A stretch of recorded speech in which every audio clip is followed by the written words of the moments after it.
It would make some kind of sound, whether it be buzzing or music, please silence it at this time.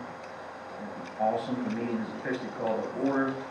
Also at this time, as tradition, we traditionally do, I'd like if you could stand for 20 seconds, moment of silence, and it'll be followed by the Pledge of Allegiance.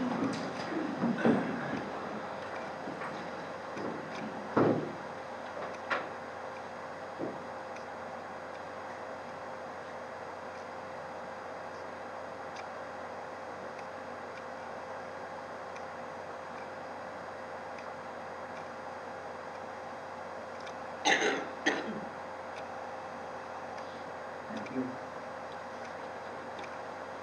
Pledge allegiance to the flag of the United States of America and to the republic for which it stands, one nation, under God, indivisible, with liberty and justice for all. Thank you.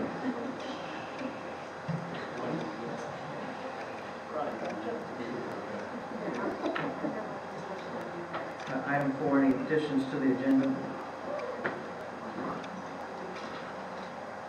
Item 5, approval of the agenda. Is there a motion? Is there a second? Second. Mr. Alger? Aye. Mr. Ryan? Aye. Mr. Lehman? Aye. Mr. Serby? Ms. Roberson? Ms. Schick? Aye. Chair votes aye. Roll call, Yeah, all members everybody's- present. Everybody's present. Number 6, approval of minutes for March 6, 2019 work session and March 20th, 2019 regular meeting. Is there a motion to approve? Motion to approve as presented. Is there a second? Second. Mr. Alger? Aye. Mr. I? Aye. Mr. Lehman? Aye. Mr. Serby? Aye. Ms. Roberson? Aye. Ms. Schick? Aye. Chair votes aye. Council announcements, Mr. Alger? Nothing at this time. Mr. I? Nothing at this time. Mr. Lehman? Nothing at this time, Mr. Mr. Serby? Nothing at this time. Ms. Roberson? Well, I'm voting that one. I do. First of all, I want to thank, First of all, I want to thank Robin for going to the local government roundtable. It's something really interesting, and especially how you reported it back. I hope we get a report from someone on the Osprey Festival. Unfortunately, Larry and I were out of town, so we were unable to attend.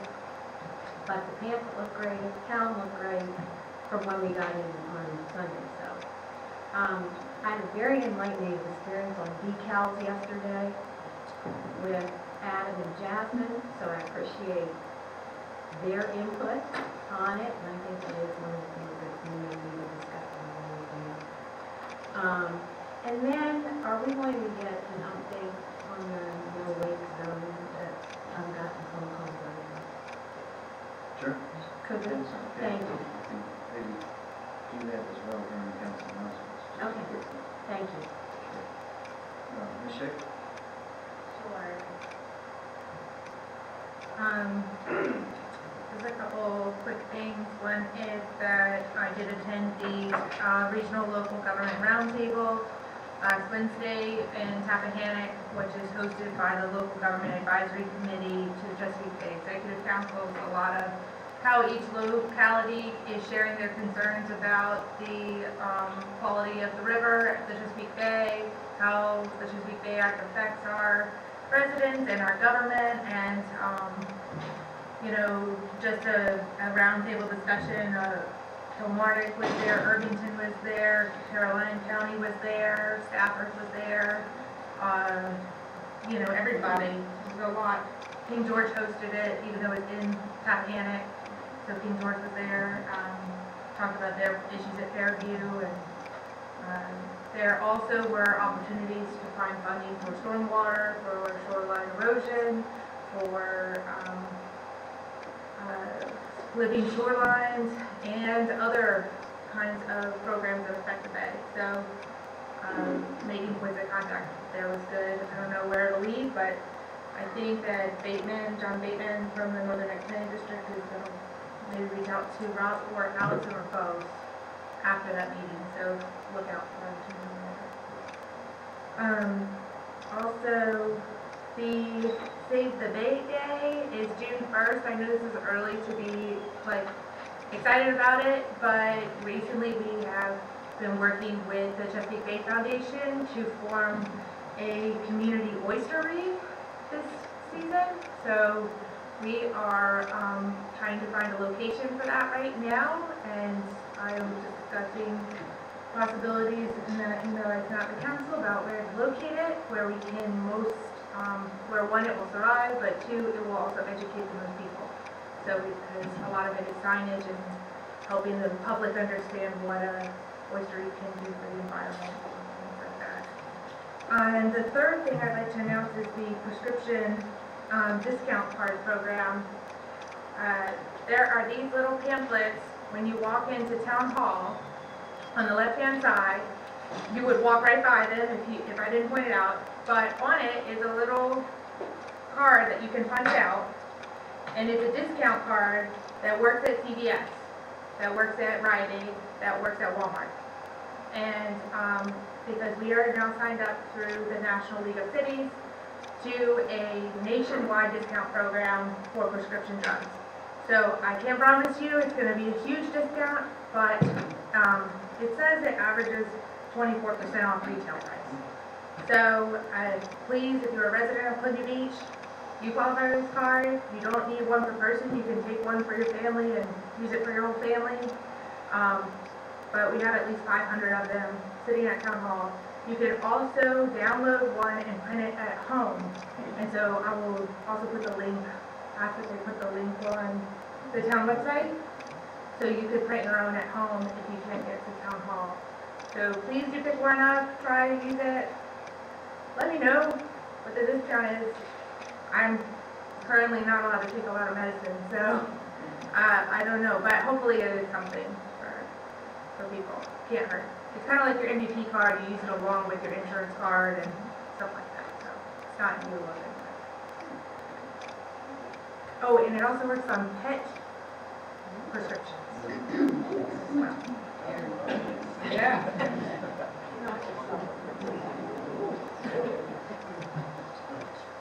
Thank you.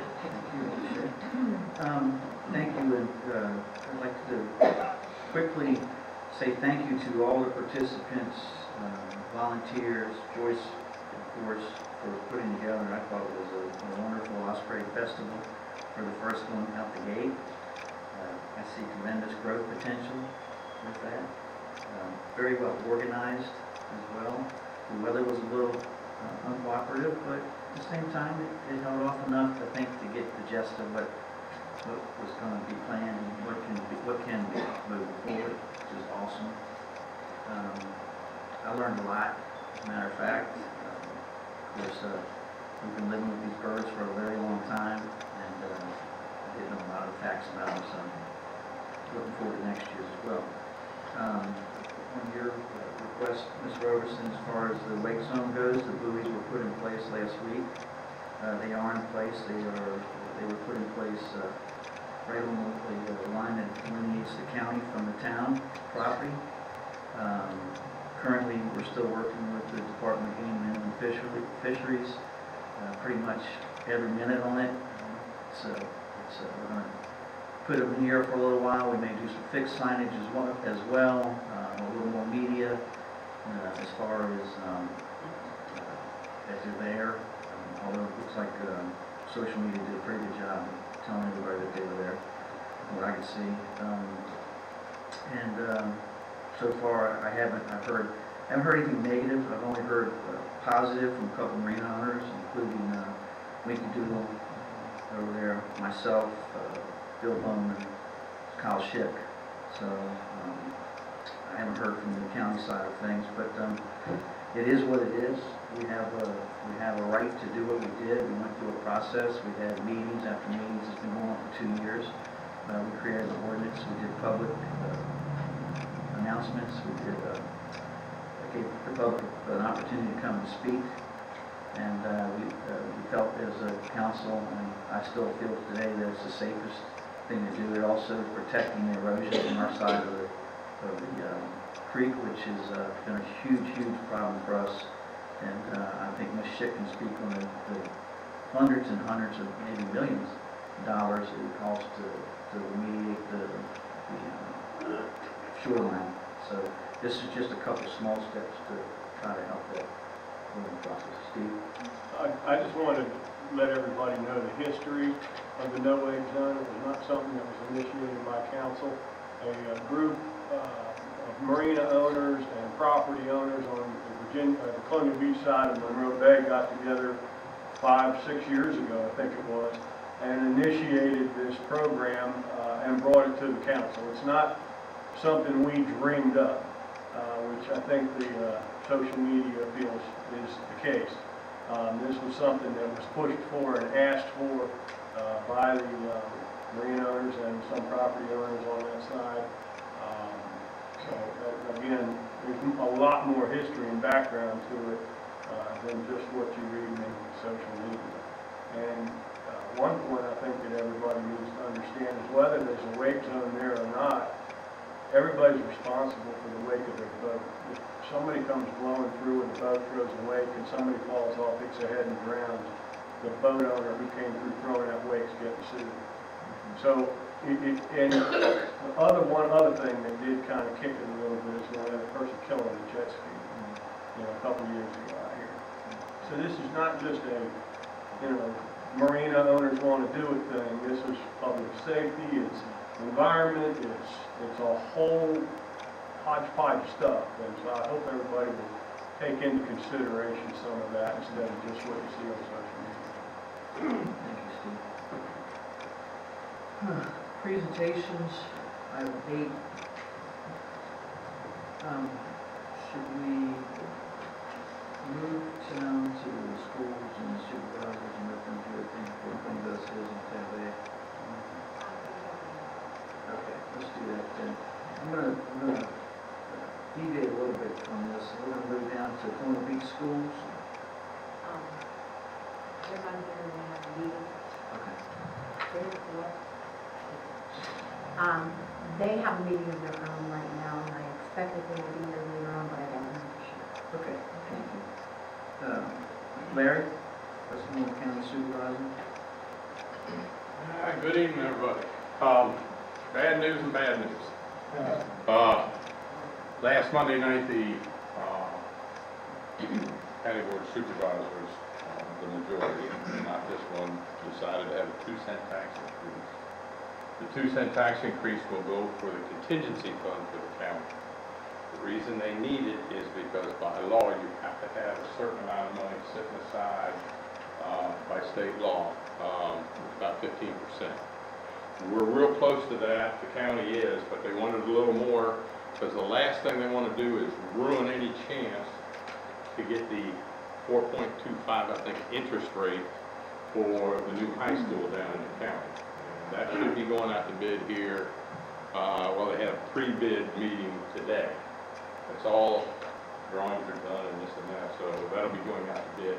They needed a little extra money just to cover a few things, so that's when they came up with this 2-cent tax increase.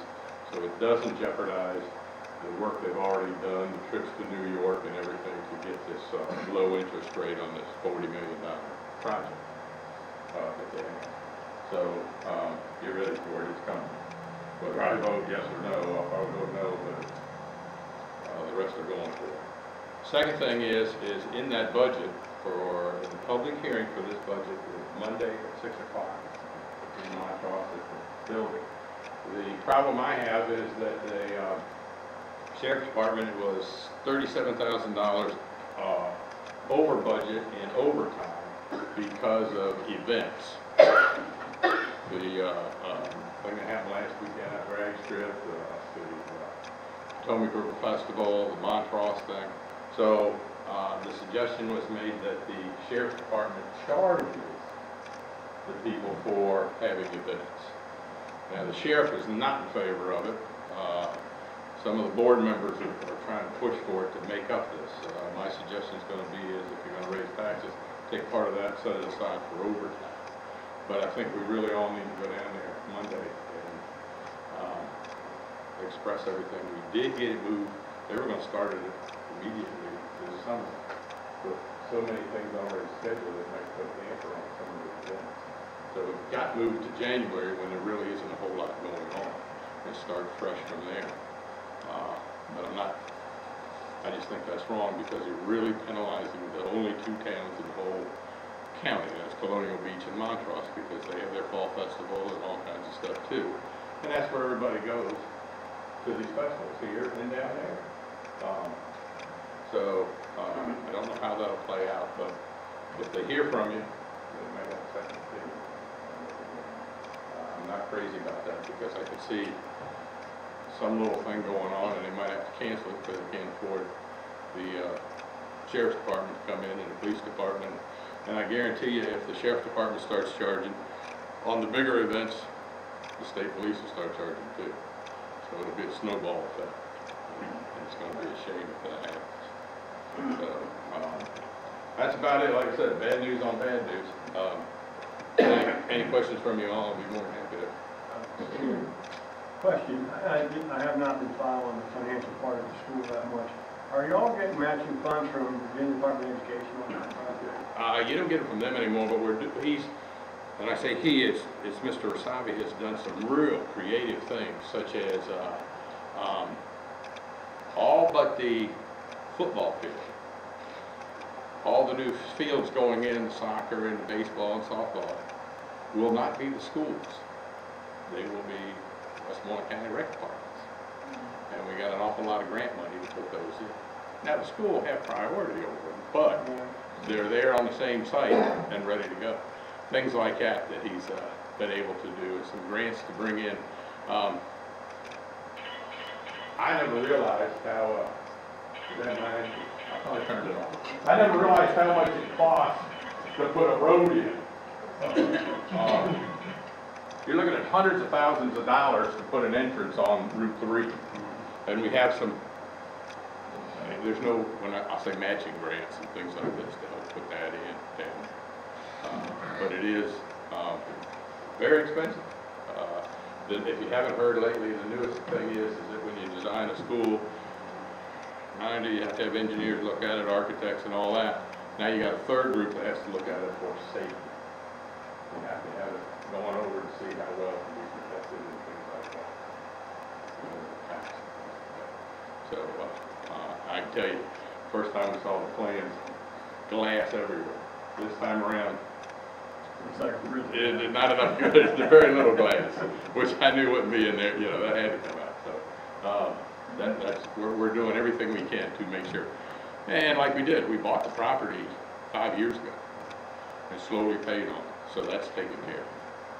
Any more updates on the solar farm or any other solar farms, including the one behind the hall store? You have one there. There's going to be another one out there somewhere, down past Halls, and then the big one that they're putting in that you can see at Montrose right And now. that was Basically done. and then anything more on the apartment or assisted living or Section 8 or whatever it was, housing that we supposed to go on? Anything that's dead. She didn't get the grant. They went out, She went out to do. they no longer They exist. can't even find her. That's what I was told. So, thank you, Larry. I have Okay. a question real quick. Yes. When the new school in Westmoreland comes in, because we don't pay our portion of the county's fee for their school system, how is the debt service for that being handled so that we don't end up paying? You do that right now because if you ever look at your tax bill, you'll see that the county rate is a little less than the town rate. Right, but I want to And make that's what sure, will stay in effect, although, so the debt service will definitely be handled by county. yes, that's only all, residents but now the will town not is be supposed to up theirs, I don't want to say match, but to include it so that the amount of money is still being used for the school. So we're still gonna get hit with the 2 cents to underwrite the ratio. Right, that's what I'm Oh, yeah, saying. well, the 2 cents, Yeah, the 2 and cents, then these fields, We know it. the 2 cents is not for the school. No, I understand that, but it's because you guys have to finance the school, you've got to increase your ratio. I mean, we have to do it too. We've never raised taxes to do it, but, you know, we have to do the same thing. right, and when those fields go in and they're property of Westmoreland County and not property of the school system, Queen Beach residents will be paying for those.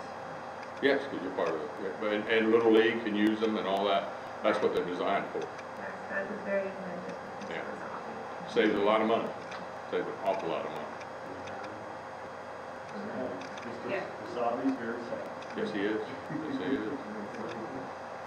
Anything else? Thank you, Larry. Okay. Wherever you want.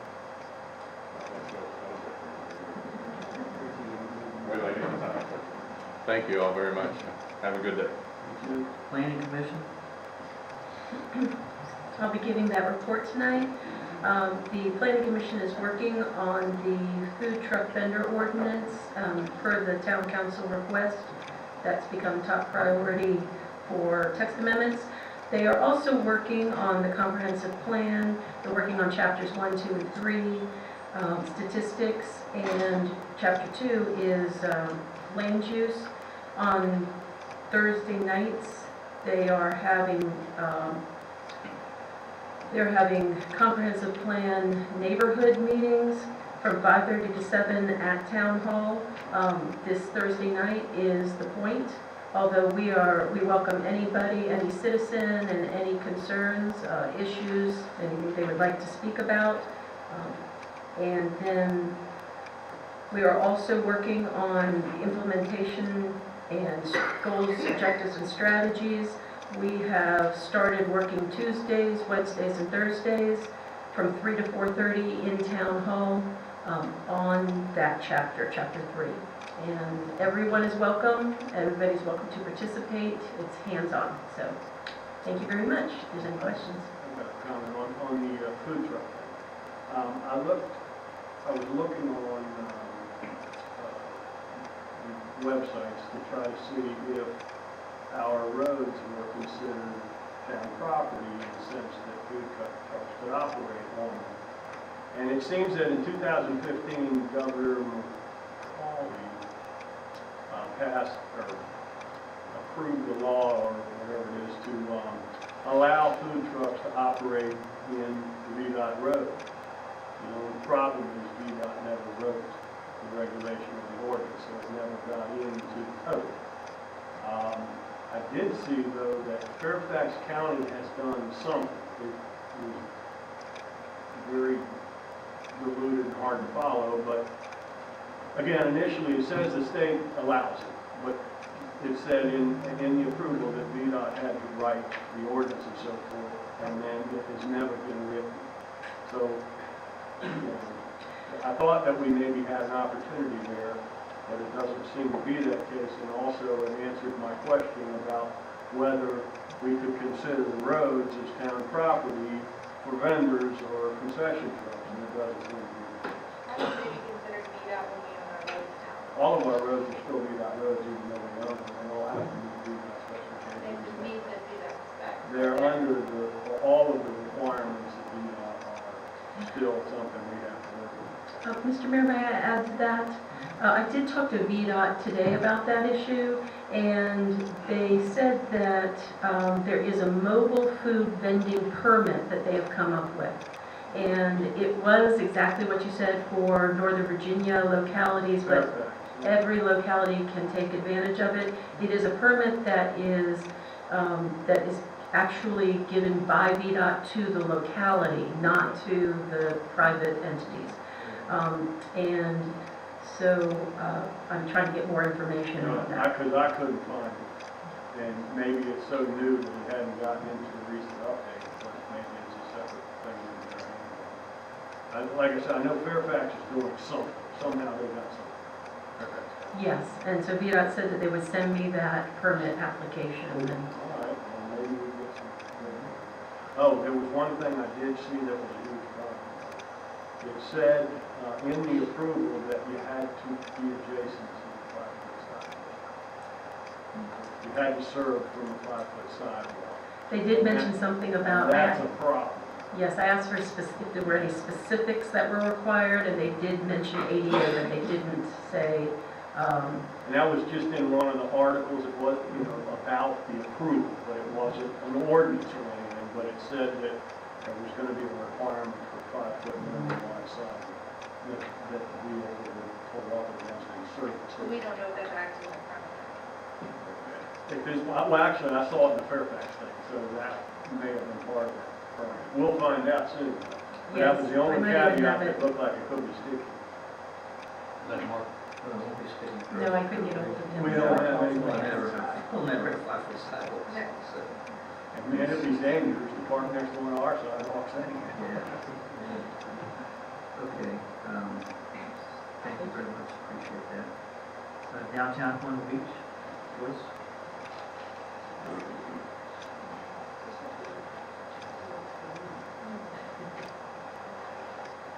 I'm Joyce Reimer, president of Downtown Colonial Beach. I forget, do we give our addresses?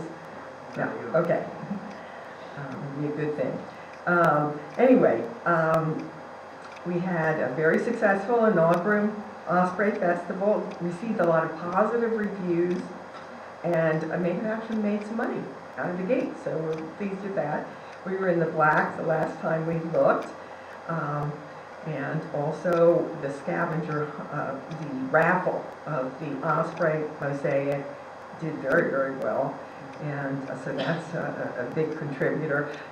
We were very pleased with the participation of the scavenger hunt too, getting people out and into the retail businesses and galleries. There's a lot of enthusiasm about that.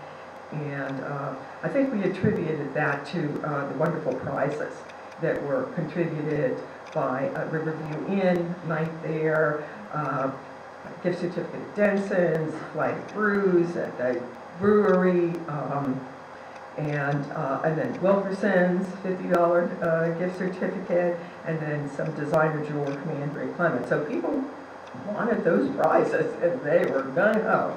That scavenger hunt.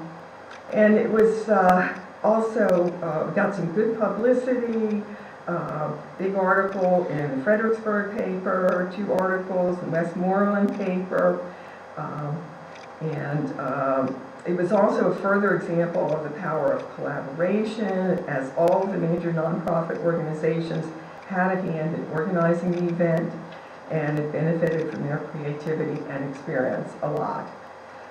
We want to thank the many individuals who volunteered the day of the festival, the organizations, and especially Beach Cart Rental and Custom Carts, who loaned out golf carts for rides around the point. People really enjoyed that. They loved the personal perspectives of the drivers. And the trolley tour was just a great hit. That combination of history tour that Mitzi Sappos delivered, combined with the nature lore and Osprey information from Pam Narney. But above all, we want to thank the bird watchers who came from the Northern Neck Audubon Society, Southern Maryland Audubon Society, and the ornithologists from Caledon State Park and elsewhere, since without their help, it wouldn't have been possible, and that was all volunteer. And they're talking about doing it next year again, so far, all volunteer. It's now time to launch our annual Plant the Town Red campaign, during which we urge businesses and residents alike to brighten up the town by putting out planters of red geraniums. We've noticed there are red geraniums at Food Lion and also out at Colonial Gardens near Halls, who, by the way, donated red geraniums for sale at the Osprey Festival.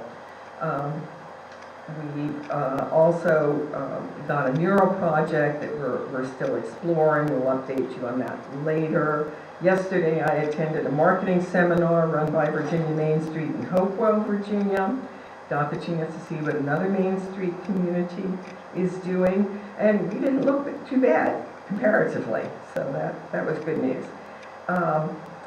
Then, as you'll hear in our presentation, the public hearing and the property sales, we are eager to move forward on pursuing the steps necessary to achieve state and federal certification for our historic district, something many communities are not eligible for, and which can provide a significant incentive for investors to restore historic buildings and operate businesses in them. We're bringing new members on our board who can be formally inducted at the start of our next fiscal year, but we are still looking for people who are committed to revitalizing our downtown through preservation-based development that reflects the town's heritage and maintains its small town character. Looking for people to volunteer, serve on the board. Interested people can speak to me or another board member two of which are sitting in the audience here, Jim Bell and Paul Thaw. Any questions? Thank you. Thank you very much.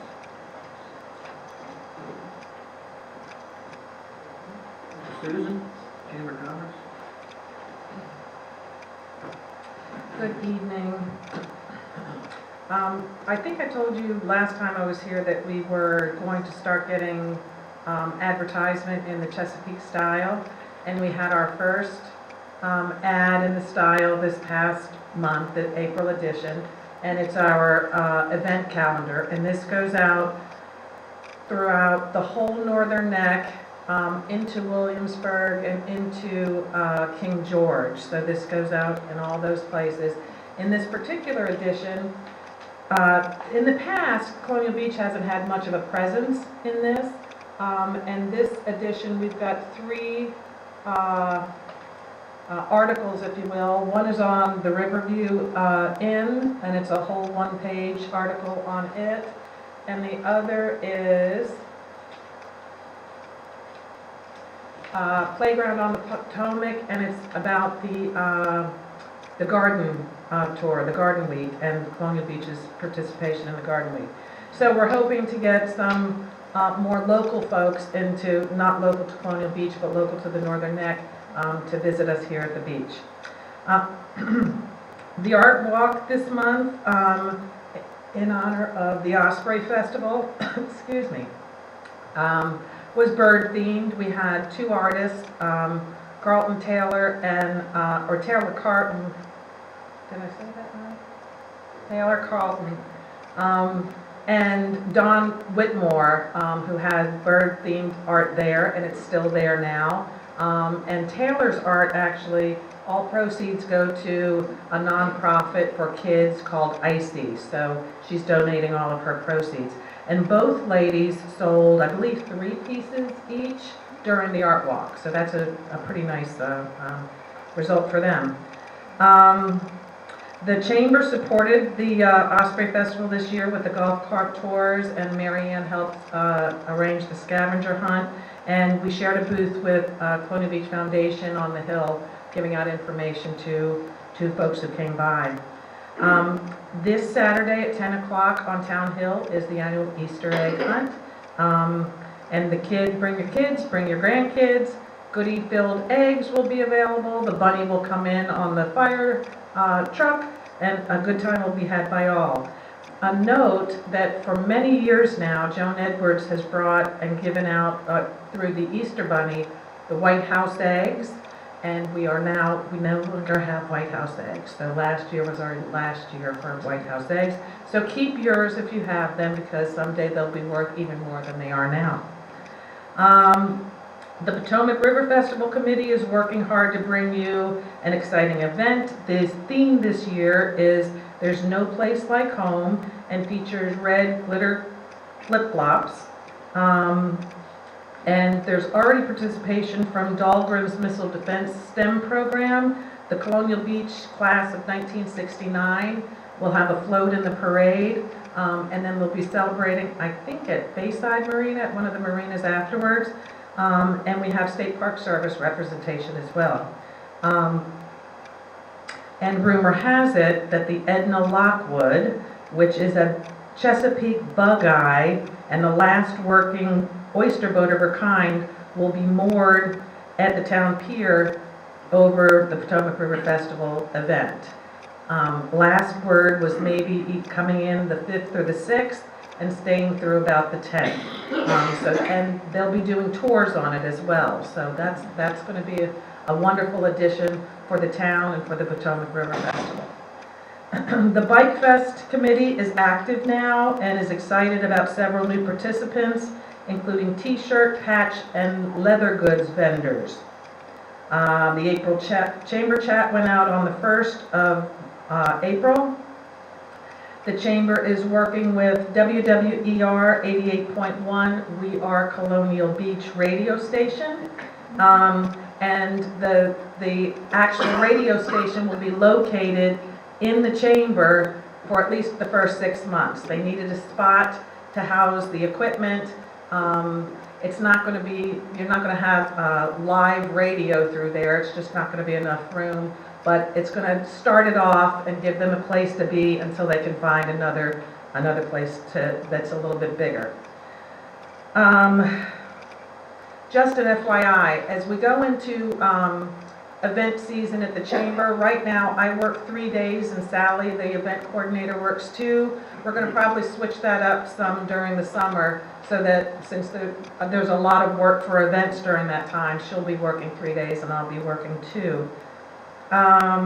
The state parks, Mr. Turner and I will be meeting next week. I've been telling you about the summer jobs programs that we're working on. So we're meeting again next week and hopefully getting some matches made between students and positions. The chamber, and this is a recent thing, the chamber is partnering with Bay Aging. I've called around to several people. I got a call from Bay Aging. There's a gentleman who lives around town now who has Title V, which means that Bay Aging gets federal funds to pay him for his work. He's an elderly gentleman, 82 I think, and he does maintenance and project assistance kinds of work. And we looked around for a site for him to work in, and nobody could help out, so he's going to work at the chamber. So we've got lots of old files he can go through.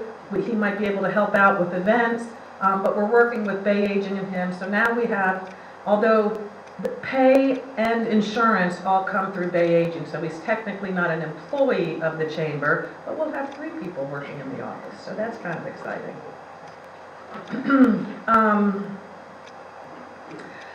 Our furniture donation did come. It's at the chamber, but as we feared, it came with no hardware.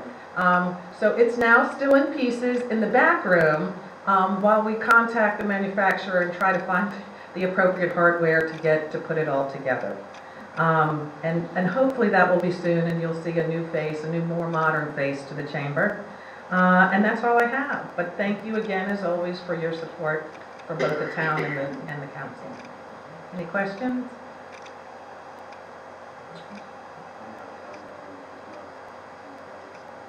Okay. I'm gonna do it again. Thank you, Susan. Eric, Golden Beach Foundation? Yes, thank you. Dr. Farney did ask me to make the presentation for the foundation Well, today. He just I assumed think it you was told me me. that the last 3 or 4 times, so just give me the nod next time, Pete, if that's you. Anyway, the foundation also helped out with the Osprey Festival. It was a lot of fun, and we got some new members, and we increased the awareness of the foundation, which is one of our principal goals right now. In fact, we sent these postcards out to our closest 3,500 friends around town. They actually went to every household in and around Colonial Beach, not only in town but also around town. So it's, as you can see, it's an invitation to come to a cookout on May 11th. That'll be immediately before the first Cinema on the Green event for the year. Who Framed Roger Rabbit, so we hope it's going to be a great family event, and we hope to spread the good word of the foundation. We know that you guys know all the good things that we're doing, but we're actually not that well known elsewhere around town, so we're trying to increase the awareness of the things that we do. As far as the radio station, we're also very active trying to get that thing off the ground. As Susan mentioned, it's going to be housed at the chamber for some number of months. And the hope is, with respect to the foundation support of the station, is that in that time period, the station will figure out its own finances and its own board of directors, and will eventually leave the auspices of the foundation and become its own 501c3. So we are looking, the station is looking for all kinds of support from everywhere. I contacted the Rappahannock Community College to see if they have any students that might be interested. I think someone is working with the local schools here to see if there's any students who would be particularly interested in broadcasting. So There's a lot of excitement, there's a lot of needs that the station has, and hopefully it'll become a reality very soon. This weekend coming up, we have an event. It's going to be our first annual Earth Day Trash to Treasure event, which is basically a flea market. We hope to turn that into something kind of grander over time. If any of you ever watch Flea Market Flip, which is one of my favorite shows, you know that these are, you buy things cheap in a flea market, you rehab them, and then you sell them again. So hopefully our the event that we're doing this weekend will be the first of an annual kind of activity like that. I think that's all I had to say. Peter, am I missing anything? No, I think it's covered. If I could put my other hat on as Friends of Eleanor Park for just a second, I'm still waiting to get a quote for the, what do you call it? Pardon me? I think so. Yes, I was with the project engineer who did Torrey Smith Yeah. Park, and he said it's going to be comparable in cost for the site plan for Emerald. He anticipates being able to give us something preliminary next week. Okay, great. So it's moving Okay. along, and because you're part of the foundation, you know approximately the dollar figure we're talking about. Okay, I'll come back to you and ask you those questions. But anyway, so as soon as we get that, then we'll begin fundraising around that. And that's all I had. Any questions? No, I just was, with the radio station, you may want to consider just reaching out to Dalvin, because they probably have some highly skilled trained radio personnel who can at least teach you the ins and outs of actually, or teach Mr. Tate and gang the ins and outs of how to utilize the radio and what it does. Okay, good idea. Thank you. Okay, yeah. On the nonprofits, I mean, we've had a lot of fundraising going on, a lot of endeavors being undertaken lately. The Torrey Smith Park, the banners. Now we've got somebody wanting to provide handicap access on the beach, which is all good stuff. It sounds like now we're doing something at Eleanor Park. The problem is, and the banners is a different animal, because there's such requirements on the installation of that it couldn't be done by volunteer help. But in the past, the foundation and everybody always, not only did they raise the money and obtain their plants, but they also got the labor and equipment together to install them. My point being is, Rob and I have been busting ourselves for the past 2 weeks on the budgets for public works, and we don't carry any money in public works for installation of items that we don't know about or haven't been directed to include. We've got, again, the handicap access right now for the beach being talked about. It's got to be installed, it's got to be maintained, removed partially at least annually, and so forth. Torrey Smith Park, we have done nothing as far as putting together a budget or a process or anything of how the property is going to be maintained, who's going to maintain it. It's not in Public Works' venue, is my point.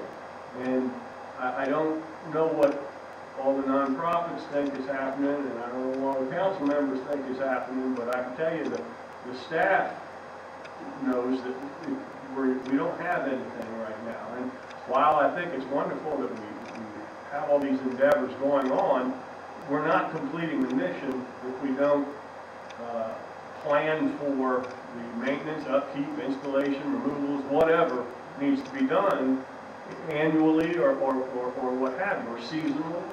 And I think that we need to have a little more dialogue on these issues and a little more understanding up front of what the town is going to be willing to provide, if anything, and or what the nonprofit that is pursuing something may need to include in their fundraising as may be necessary. I just kind of wanted to put that out there. Believe me, I'm not trying to poo-poo on any of this.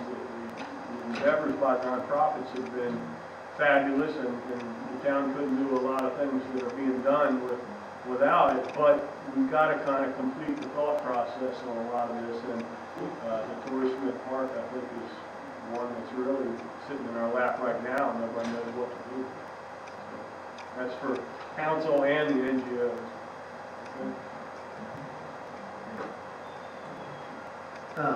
Quinn, you're probably going to do tab A and tab B, right, presentations? Yes. Department reports too? Yes. So let me just, I'm going to go ahead and ask the 2020 census team, is it Cognitive? How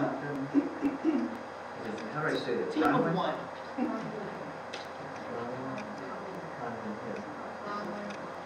Bronwyn and Cognitive? Yeah.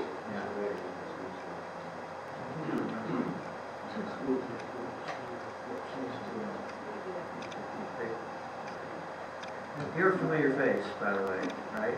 Little bit. Okay, yeah, also, okay. Thank you all very much for giving me a few minutes tonight. My name's Bronwyn. I'm a recruiter for the United States Census Bureau, and one of my territories is all of the Northern Neck.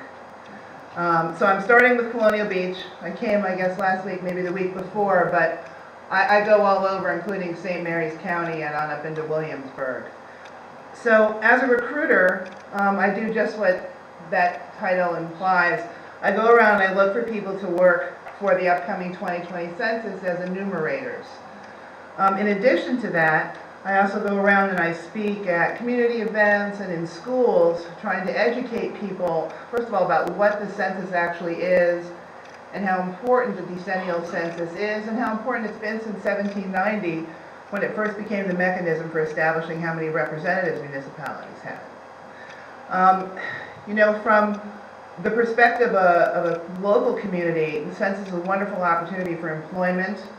The employment's local, the training is local, the pay is weekly, the schedule is flexible, but the hourly rate is $15 an hour, as well as a 58-cent a mile reimbursement. And you're also trained on using different apps on the equipment they give you. So one of the reasons I go into schools and speak is that we're trying to reach the graduating seniors.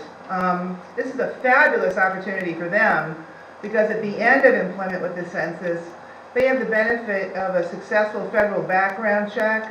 They've established a really good base rate for themselves. And they also have some federal work experience under their belt, which is for the most part self-guided, because once you're trained, you're kind of establishing your own schedule. So I'm looking for venues in which I can speak, places where I can hang signage, an opportunity to speak to students, partner with social groups. And when we say partner, we're also looking for opportunities to supply pre-printed material or formatted text that you might be able to include at the bottom of a water bill or a local newsletter that says something like the 2020 census is coming. Because it happens every 10 years and people forget what it is. Do you have any questions for me? No, but the school superintendent just came in. Probably a great point of contact right back there, Mr. Turner. I would recommend that you speak to the planning commission at the next planning commission meeting, maybe, which is the last Thursday of every month at 5:30. Okay. I can share. Yeah. Okay. And Kathy has my email address and my phone number, and she's at liberty to give that out to you. Real quick, you may not have an answer to this, but maybe at least at some point in time you can reach out to Kathy and point her in the right direction. The previous council, we had a couple members that we sent out to see if we could maybe do a little better job of delineating the town of Potomac Beach from the county of Potomac Beach when it comes to the census. Okay. So, because it gets thrown into the 22443 zip code a lot of times. And even if you looked at Wikipedia, you see numbers that just wouldn't drive with the population and things like that, although a lot of that's been corrected now. I think it's important for the town to have its own identity, a little further into its own identity, demographics, whole 9 yards. So, Sure. I just wonder how we do. We actually approached the Postal Service and said, what do we have to do to have a 22443-1 and a 22443-2? And it didn't matter who the county or who the town was, whether it's a 1 or 2, it doesn't matter. But the point was so that we can say that these things occur in the town of Potomac Beach. This is the town of Potomac Beach revenue. This is the demographics for the town of Potomac Beach. This is the education, highest level education for most in the town of Potomac Beach, those kinds of things. And so, I don't know how they do it in other jurisdictions, but we are an independent town with an independent school system, independent police department. And I think it would behoove us to have a little more of that independence across the board. Well, if you don't mind giving me a couple of weeks, I could tell you that I'll send an email out tomorrow and make a phone call, but I really find that I get answers much better when I look somebody in the eye and speak to them. And I'll be in Washington, D.C. in a couple of weeks, and I can have that conversation. That would be awesome. The issue might already have been addressed. The census is putting out a whole new website Okay. with a new way of delineating information. So that issue might already have been resolved. Right. That would be awesome. Thank you. Mr. Mayor, I can tell you that census data is retrieved at 2 levels, and it is combined with the county for some data, and then other data is by the town itself, and it's that way in every locality. It's unfortunate because when I worked in towns, it's really hard to retract, as you were talking about, and get specific town data for the comprehensive plan and other things that planning needs it for. So it's a problem. It's by census block, and then Well, maybe it's a good opportunity, since we're doing a full census, to do a piggyback to it from the town. I know the federal, we couldn't do it under the federal guise, but we could do it as on our own. We're saying, look, there's a federal census. We're attaching our own information to the census to help gather more information for us, to help us. I think you guys can be broken out because just in King and Queen County alone, King and Queen Courthouse is a standalone entity, and they have their own personal census data Okay. that they use in addition to what the whole of King and Queen County uses. Very good. Last time I looked at the census data, we were indeed broken out, the town limits were. And so, let's find out the specifics of that, because I definitely did a lot of research on this recently, and there is county data, like Allison is saying, that is the whole county. But when you look at the town of Potomac Beach, because that is what the precincts go by for voting records, and you can't vote for a town council member if you live across the town line, the census had to have created a boundary that was not 22443, but was indeed town limits boundary. So, anyway, just clarity on it would probably be So just great. give me a couple of weeks and I'll do that for you. Awesome. Thank you very much. Thank you very much. Okay. Gwen, you're on. Okay. Good evening, Council. In front of you, you have 2 large packets. One represents sewer and one represents water. They look almost identical. So if you look at the very, probably 4th line into it, you're going to see sewer. We could start with that packet. As previously discussed, we're looking at new increases in proposed water and sewer rates. And if you look at the top page, this kind of gives you a breakdown of our users of sewer in this case. And it goes through sewer. Yes.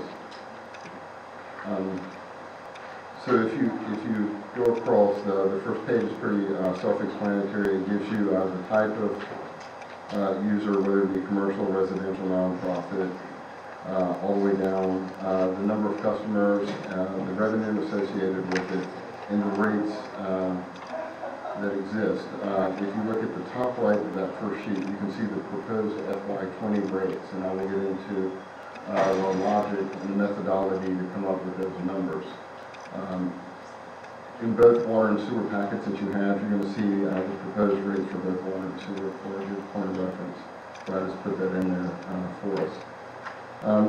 But if you go to the second page and get into the long pages, you're going to see the historical amounts of costs and income's coming in, but without inundating you with numbers, because I know that these spreadsheets are large and very easy, I'd like to point out some of the highlights, and of course, take the packet and digest it in your own time.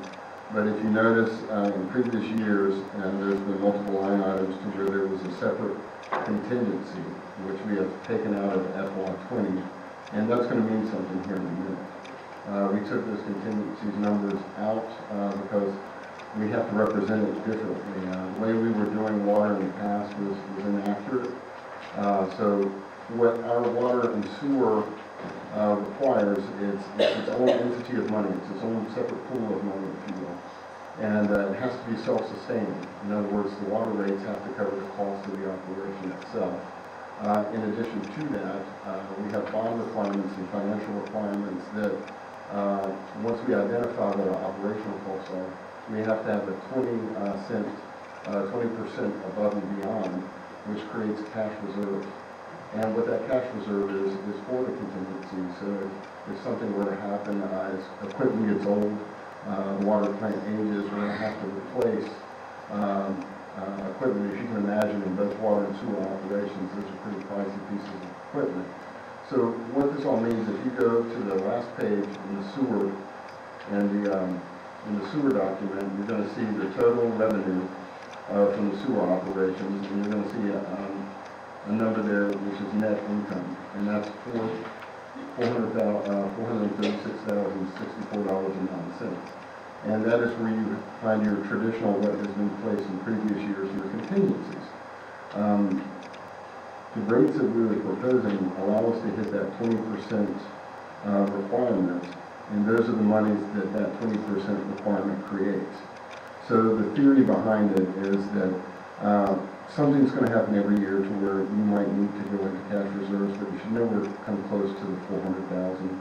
And then as you build this cash reserves up inside, whether it be water or sewer, and something monumental happens, and it's multi-million dollars, you've had 3 or 4 years in, and you've built the monies inside it to be able to replace whatever breaks or gets old and needs to be refabricated, etc. So that's kind of the logic behind the spreadsheet that you see here. All the different line items, that's where Mr. Serby and Mr. Murphy were able to get together with Gladys and identify the costs of the operation itself, respective to water and sewer. If there's any additional granularity needed, I have Mr. Murphy here. At the end of the analysis, it looks like the proposed cost for water and sewer both being $66.67 for sewer and $35 for water will allow both, because they're separate entities, we have to treat them separately, will allow both contingency requirements to be met, and we'll be able to build up the cash reserves that the bond requirements and the financial obligations require. And that's a per month total, right? Yes, sir. So we'll go from, based on this, we will go from $267 a quarter to $305. Yes, sir. I think the math is right.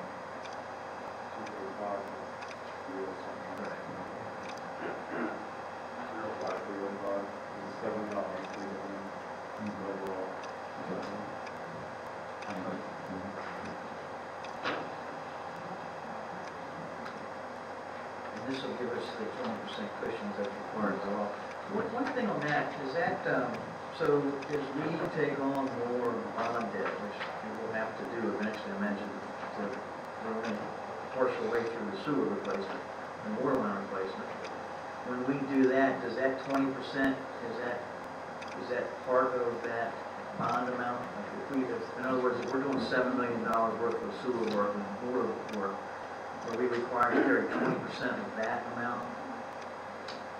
No, you were required to carry, as far as I understand, you were required to carry 20% of your reserve, and as reserve, of your total.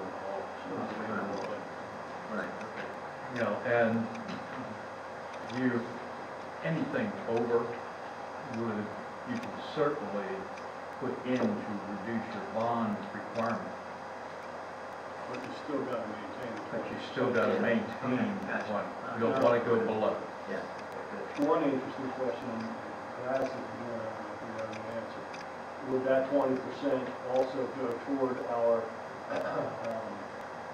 liquidity ratio for borrowing as total? Being that this water and sewer is a separate account, can that still be counted towards the town's liquid asset for the ratios for borrowing? I do not know that answer. It's a great question. I will give it to Gladys to field that. I mean, well, our water sewer is counted as an asset of the town. I was just gonna say, maybe not that actual dollar amount, but the fact that we made the significant improvements will certainly count towards our credibility and ability to borrow money at a lower rate as well. Well, my question would be if this 20%, we're trying to get this contingency fund in 1 year, We're required. required to do it in 1 year. After that, once we have it sitting there, if we haven't dipped into it, would the rate lower then because we would already have the 20% sitting there? Yeah, it would adjust. But this would be a one-time to get the contingency fund, and then if the contingency fund isn't dipped into, it would be able to adjust. I think you're able to turn off, once you hit a certain number. I will have to go back and look at what that number is. I don't think it's 1 year.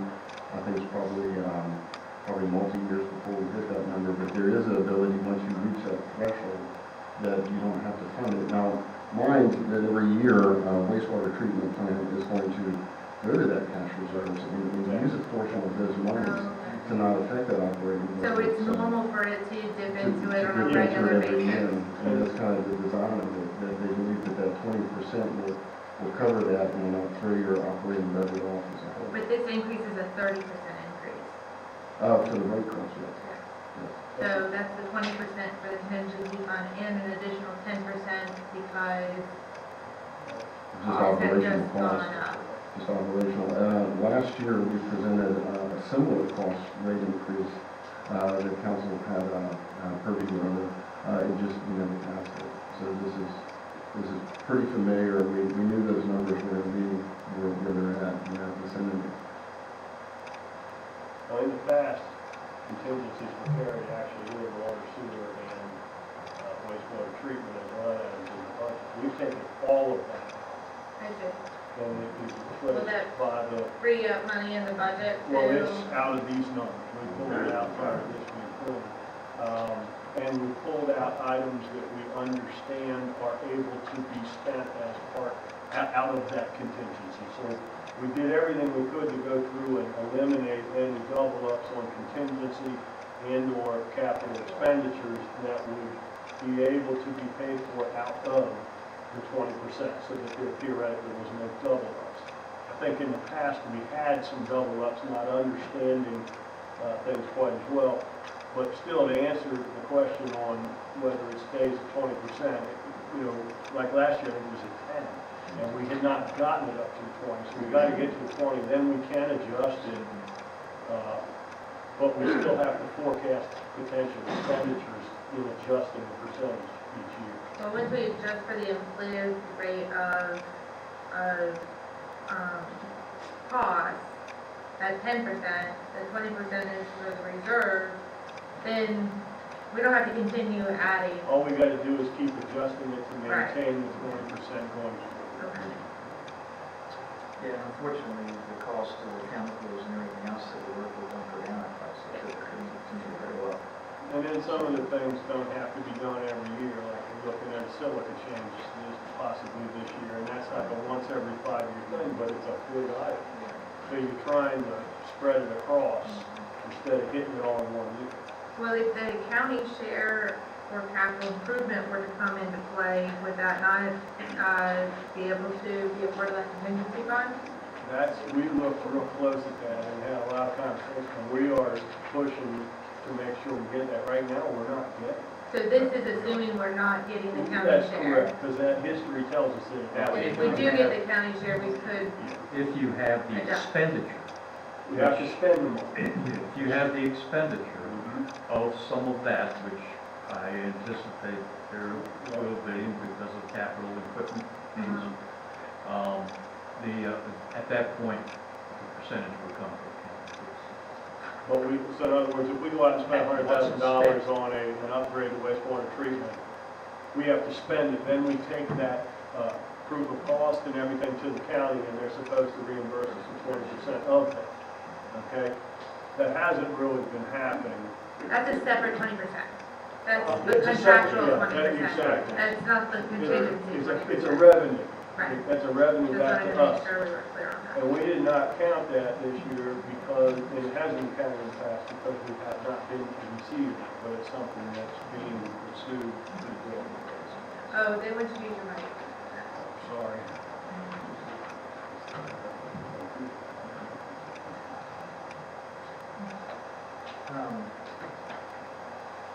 And I assume you're still meeting with the folks from Annapolis. Yes, we're gonna have another scheduled, we anticipate over the next month or two, another sit down with the water meter project folks. Very good. So when the water meters get evaluated and the data comes back and that firm works for us to set those rates of the meter rates, that will be an opportunity to again readjust it. So if this goes into effect, this is to cover us for the next year.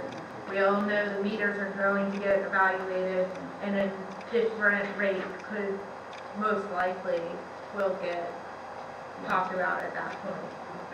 Whether it will go down with the incremental usage rate, supplementing that, or whatever will happen based on that firm's opinion. Okay, so this is sort of a, in the meantime, we have to meet this requirement, this is what we're gonna do. And it is all, there's an equation that you're required to follow, so it's really based on our cost to run the system. And if we're still pumping the same amount of domestic water out and treating the same amount of sewer, whether we're on meter readings or not, the cost may not change. Right, So but the rate could then, it wouldn't be a change in rate, it would be basically a usage. People may use more than the next person, theirs might go up, their bill in general might go up, the other might not. the type of billing. But again, the cost is not anticipated to really deviate tremendously at all. Allison, do you think it's possible through this census that we can actually come up with a very firm number of actual households in the town of Palm Beach? Yes. Okay. 'Cause that's always been a guess, unfortunately, as to whether it's 2,800 homes or 2,500. Because we got all these apartments, Yeah, well, I mean, at least it just I don't know, the physical, census will fix that. physical addresses that are addressed would be a great start, just the actual on that. Well, I think that's the number right here on the meter. That's the number of physical homes that have a water tap. plus this. 27, 20 your commercials that are. We know that No, that's there not are. completely true. Right, because we have multiple on one meter. Yes. Right. Yeah, and when you ride by a house, a single-family home, and you see 5 electric meters in the house, it means that there's 5 individual units being in there. You might wonder what sewer they get. But this residential number of customers is not the number of bills we send out because several people are billed. Well, I guess it is the number of bills we send out Yes, it is. because they're billed per address. Correct. But I think as we start correcting some of these issues like what we're doing now, we're going to get a better handle on the multiple services on one meter situation. Are there many of those? We don't know, we'll find out. Okay, anything else, Commissioner? No, any additional questions? The water, if you want to take a quick look at the water, the operational cost on the water is a little bit lower. But if you notice, if you look at that net income, so think of that net income line on the last page, is the cash reserve that's being built. It is 20% to the anticipated revenue coming in based off of the projected rates needed to create that 20% cash reserve.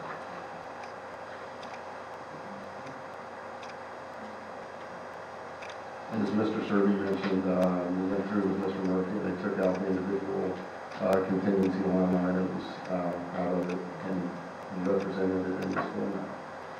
We are going to provide a list of items for the council to consider when approving the budget that may help them establish a budget contingency that can allocate toward, I think each department really should do that, because I think we're cutting down and taking a lot of these contingencies out by department and trying to give that to either under the town manager's budget line item or the council as a lump sum contingency so that we can allocate funds as emergencies come up. Whereas previously, the department heads were trying to forecast this stuff and carry contingencies and just handle it. And now we're giving ourselves the opportunity, like we did with the asbestos thing last year, to make a conscious decision on paying for it and where to pay for it. So that's kind of why we're taking all this out. Again, we need to make sure we don't leave a contingency line item out of the budget.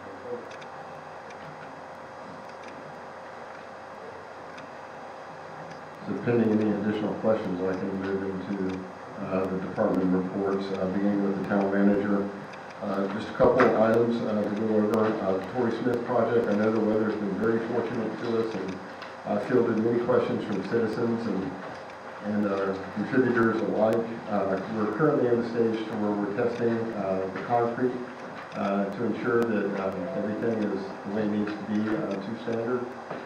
We anticipate once that test comes back and the results prove, and we have no reason to believe that they won't prove the strength of the concrete is good, we expect forward movement on the Torrey Smith project. I'm hesitant to give a date because we are in spring, it's weather dependent, and I want to make sure that I afford the people involved in the project enough leeway to have that weather thing. But as everybody's noticed, we have the pavilion, the gut of the pavilion is up. It's actually very aesthetically pleasing. If you go up and look at it, it looks very sturdy, and it looks very municipal. And it's built according to the project engineer. The design itself is built for 100-mile-an-hour winds, so it's pretty impressive. It's formidable. The next thing is parking meter selection. I've brought this up a couple of times.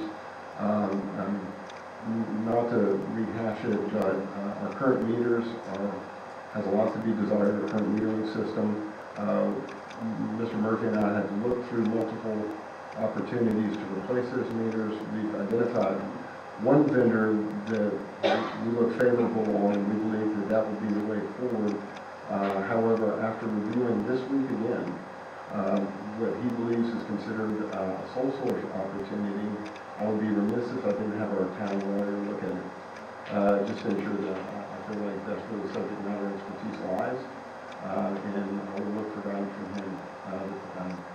Mr. Foremost due back in May, so if it pleases the council. That being said, while I initially would like to have moved forward with whatever metering system council desires, because we're rapidly approaching summer and the procurement process is elongated with municipalities, I believe that it would probably be advisable to wait for any metering system to occur during the off-season and retain what we currently have. I would hate to make a change in June or July. In our busy season, it seems ill-advised. If we're able to move it forward, I will come back to council and show a change in progress, but after looking a second time it was presented to us. Just a suggestion, I would consider reaching out to other jurisdictions to see if you can piggyback on a contract with them for the purchasing the units themselves, and maybe even the contractual agreements with them. Everybody has, most all jurisdictions have in place now. Some are more technology savvy than others, but it is what it is, and nowadays there's less and less cash in people's pockets, more use of their phones, cell phones, where they already have an app on their phone, and they just do that, boom, they're tied in, thing. So that's what you see in all the movies right now. And so maybe like we've done multiple other times where we piggybacked on Edmonds and things like that, services, maybe piggyback with one of those jurisdictions.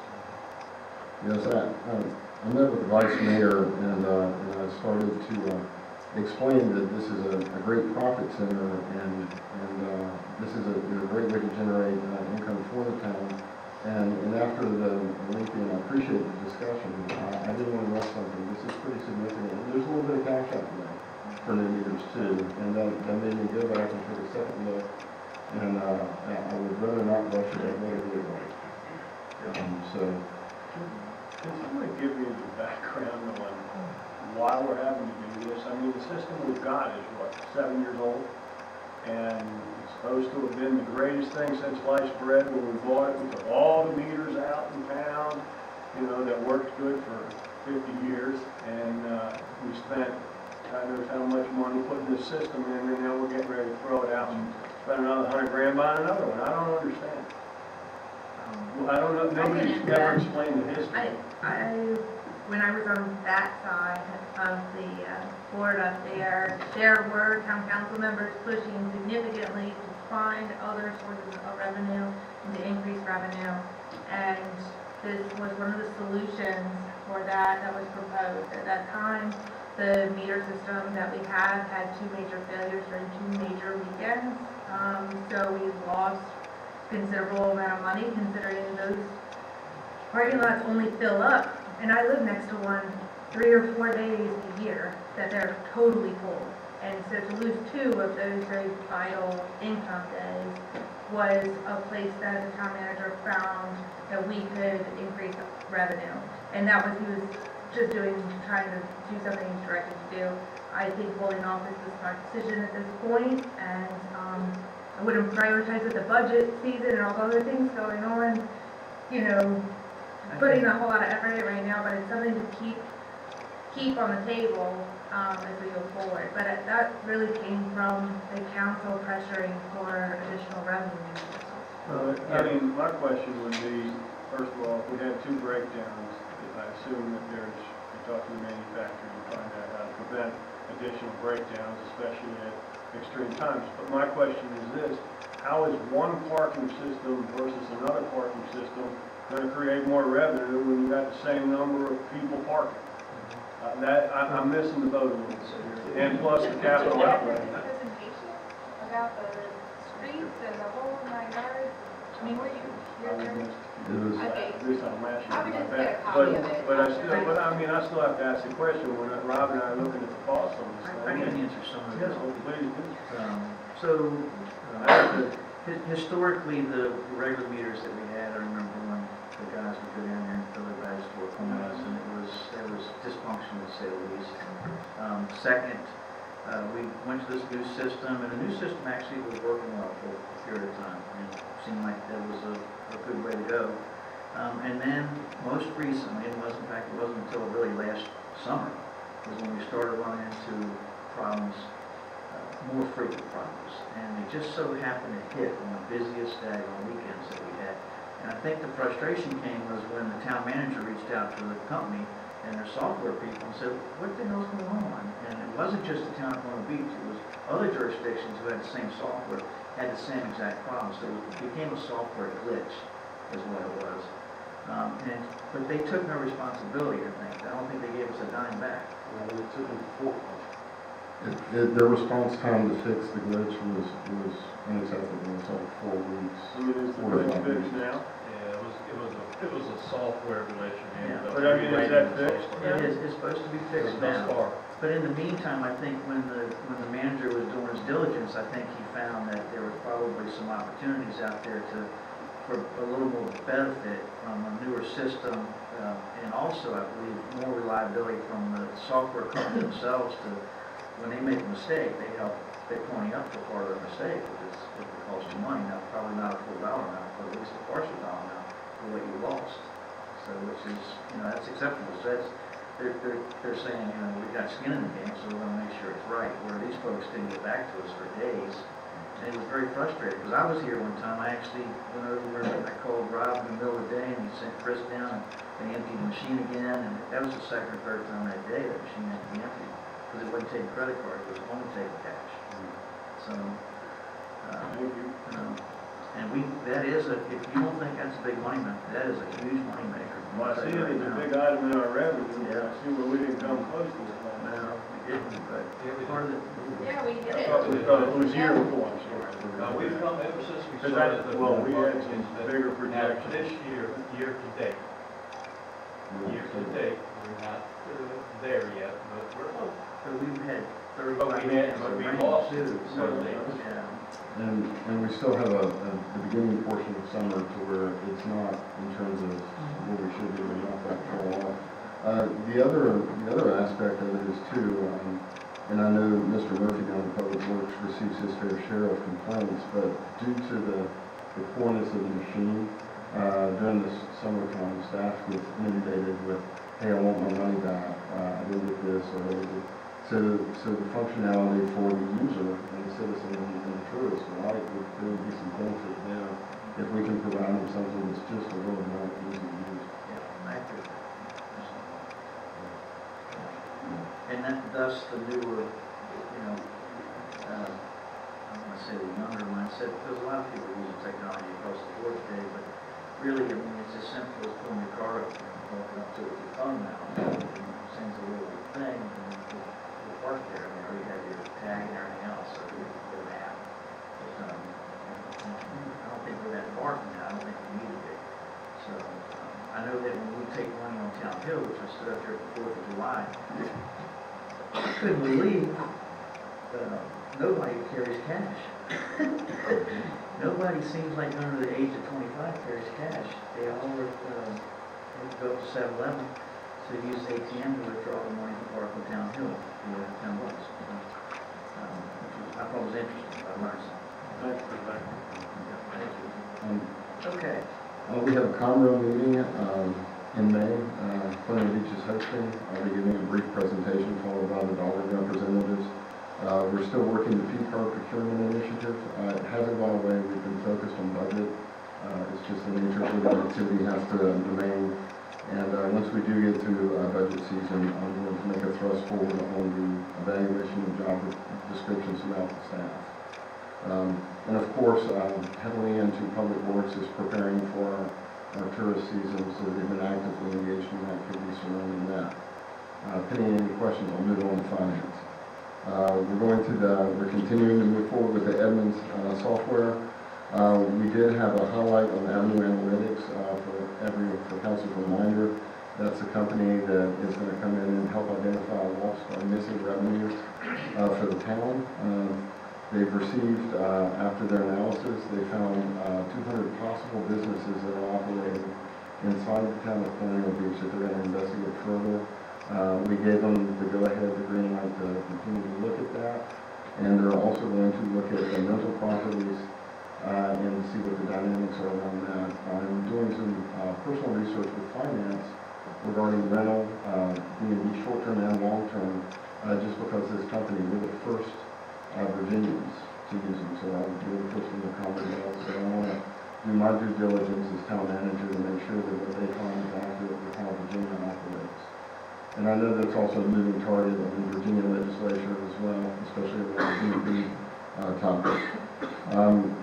We're getting ready for its parking decal season. I think it was mentioned earlier, and I think that will probably be a topic in future council meetings that we want to improve upon. And staff recognizes that there's room for improvement with that as well as the business license. We also just completed the healthcare renewal. There were no change in premiums. And we're trying to use Edmunds for the first quarter of payroll tax filings. And we're also renegotiating the Pitney Bowes contract on a poster meter contract. I am going to probably come to council either in May or June with a possibility to add a new 457 plan as a retirement plan that I look at. Our current retirement plan only allows the employees and staff to contribute up to X amount, next being, I think, 4%. That's just the way the plan's been in place and designed. And I feel with little cost to the town, I think it's $9 per participant, that they can contribute like a normal 401k. So then go up to that $18,000 threshold that they desire. It's an easy benefit we can give the staff. It costs virtually no money. And I think this is a win for all parties involved. So I plan to, once that's finalized, and we get that information from you now, I plan to present that to council within the next month or two. I got a couple comments on the admin system. Crowder and I met with the school superintendent and the finance officer, and I believe after talking to Gladys about the conversations we had in that meeting, that there is still some understanding issues that need to be taken care of with integrating the school into the admin system. And additionally, we've got, I think, to have another meeting with Public Works as well to make sure we've got the proper modules set up for the work order system. And Gladys has said she's been asking for these meetings, and it kind of feels like it maybe falling on deaf ears a little bit, but we are not ready to necessarily pull the trigger on both of those departments, the school and or Public Works, until we get the bugs worked out of these, and as far as the integration parts of it nailed down. Gladys very much feels that the school can be a part of the town admin system. That's correct. And does not need to pay for their own admin system. That's correct. So somebody needs to meet with her. Yeah, and we're going to, it's one of those, we trust, but we're going to verify that just to make sure. Right. There would be a huge cost savings to the school. Right. Yeah. To be able to be like a rider, like we want to ride onto the other things, that would be a fantastic time if that holds true, but we have to go back and see if that's accurate. I don't want to go into detail here, just meet with Gladys and work it out. I'm not using admin system, so you guys work it She out. made it very clear that we were able to keep all the separation and delineation that was necessary for the school and the town through one system. Tax ID number Where we've got, you literally can set it up as various different organizations.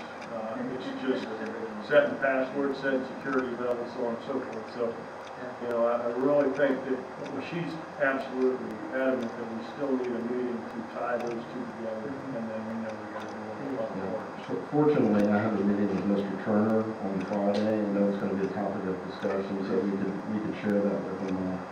And we're hoping that this is a welcome thought. This could be savings around the board. And if it isn't, the desire for Edmund still is there. And for both parties. They would have a terminal, and Yeah. you would send over to the town, so we don't have Yeah, it's not a complete separate software. Correct. So that could be a welcome thought.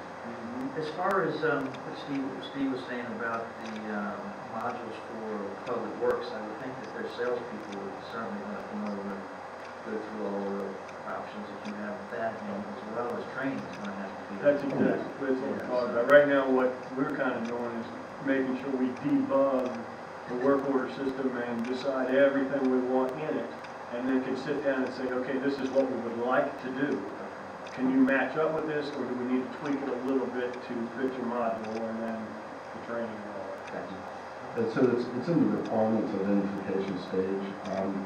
And that's the neat thing about this new system is that we actually had options on what we might be able to get now, and which might draw on internal processes to be a little bit different than we were in the past, because we have the assets. If any other questions, I'll move along to the police. Not to belabor anything, the significant activity. There was a shooting on Hawthorne Street. Malicious wind investigation is still continuing. 5 subjects arrested and 6 parking citations issued. I think the one thing that we would like to know, I know the police chief would like me to know, is that the Chamber of Commerce Officer of the Year recipients are Sergeant Tony Morans and Officer Robert Dalton Moore. I know that was a hit inside the police department, so I just want to congratulate everybody involved with that.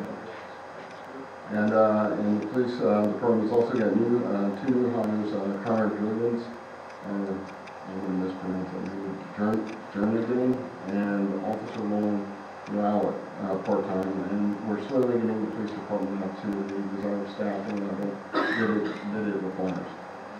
And And hats off to PD on a personal and staff note. They did a great job with this budget season coming in proactively, trying to address lots and lots of needs, minimal amount of budget, and it was a full effort. Any questions? I'll move on to zoning. The only point I like, we've had spring break last week and we've got spring break this week. I don't know how these kids are reaching the pedals on these golf carts and these Polarises and all this other stuff. And they're not legal, they're not they're not driver's license, I can tell you that. We gotta start cracking down. Understood. Any additional questions? I'll move to zoning and community development. As anticipated, zoning spent a lot of time on the public lease of property for peers and research and preparation for the public hearing of the sale of town properties.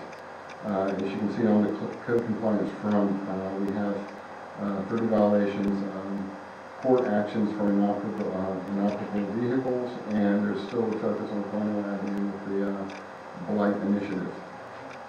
Staff is supporting the comprehensive plan being performed by the Planning Commission. That takes up a considerable amount of activity time, as well as customer service. Now that the building season is in, they're receiving a lot more interactions with the citizenry. Another task is, while we've successfully been able to move all the CBO functions over to the county, there still is the conveyance of that movement to the average citizen in the building coming in. So there's time spent on that as well. Penny, any questions? Allison and I ran across a couple things talking the other day. We do need to sit down with Westmoreland County on the building official thing, because there's some things that are falling through the cracks that they don't feel that they're responsible to follow up on.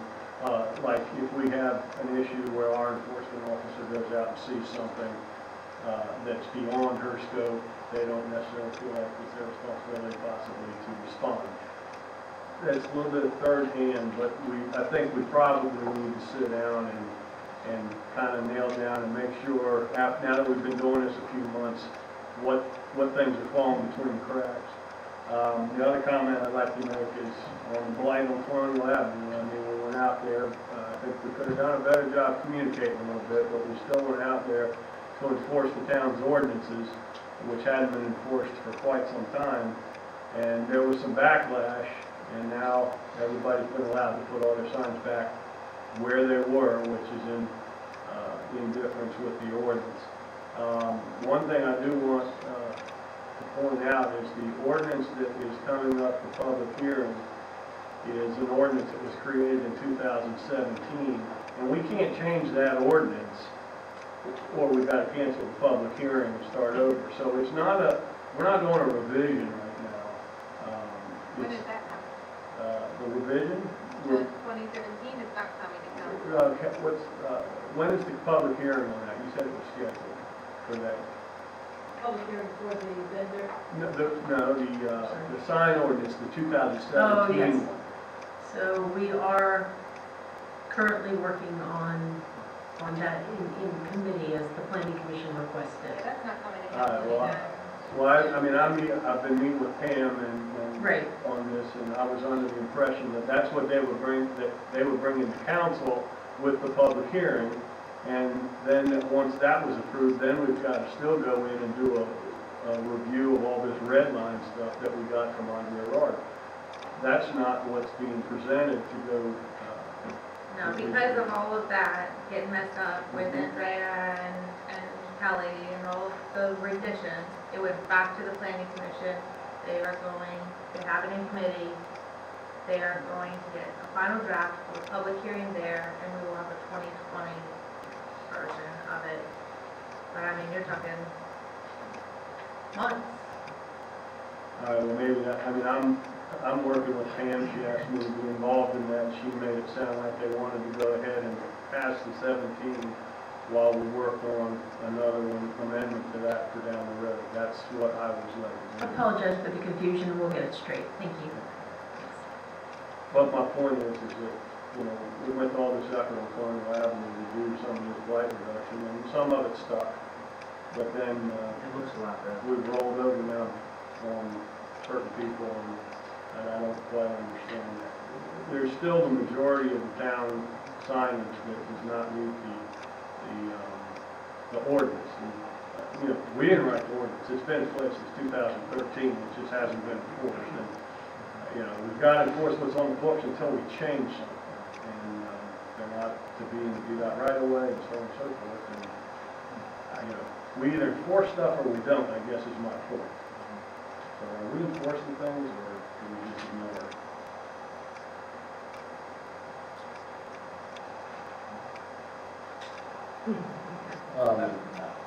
Moving to Public Works, Atlantic Broadband, the fiber going from 205 to the Public Works facility has successfully been installed, but we're awaiting the connections. The Robin Road facility upgrade is scheduled to occur later this month on the 29th. Just wanted to note on the water meter project, due to the Edmunds change in software, we're going to incur an additional $6,000 for this water just to because the original water meter operations was based off of Bright. Now it's moving to Edmunds. There's a $6,000 change order that's going to occur. The pedestrian plaza, I meet with Mr. Jerry Davis tomorrow with Mr. Murphy for status and way forward on that. As well as major road milling is to occur beginning in May. And we're going to continue for the next month or two. And Public Works has spent a considerable amount of time in the budget season preparing all the things that we've presented to you. The class demolition, building demolition is a draft is prepared and will be sent out tomorrow for that to move forward and notice to proceed. And Mr. Murphy is working with the contractor to ensure that it does not conflict with any activities, whether it be events, and preferably not on the weekends. With the understanding that we're also dodging Mother Nature as well.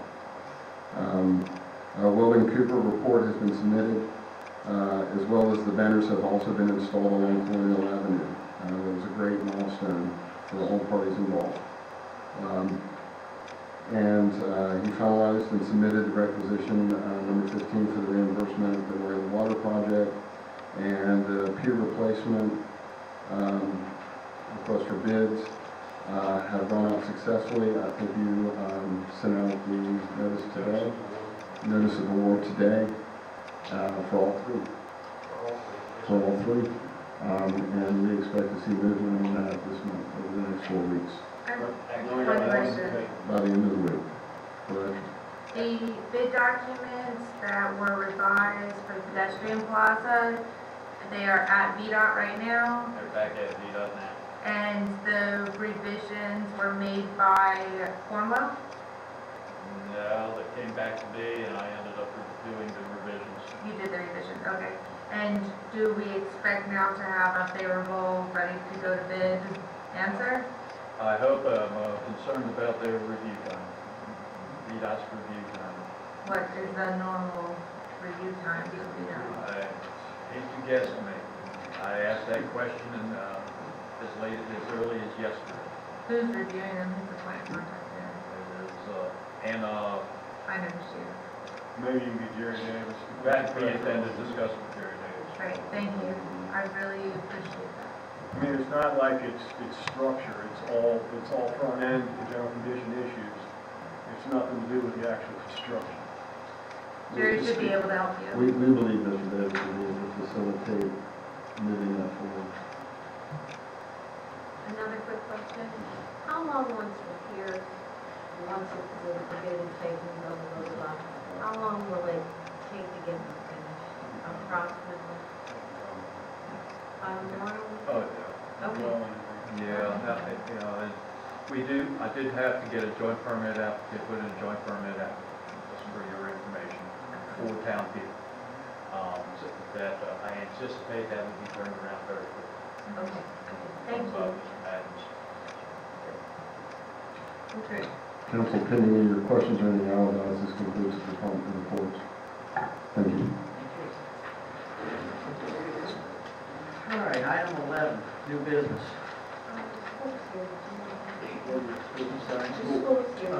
Yes, please. School.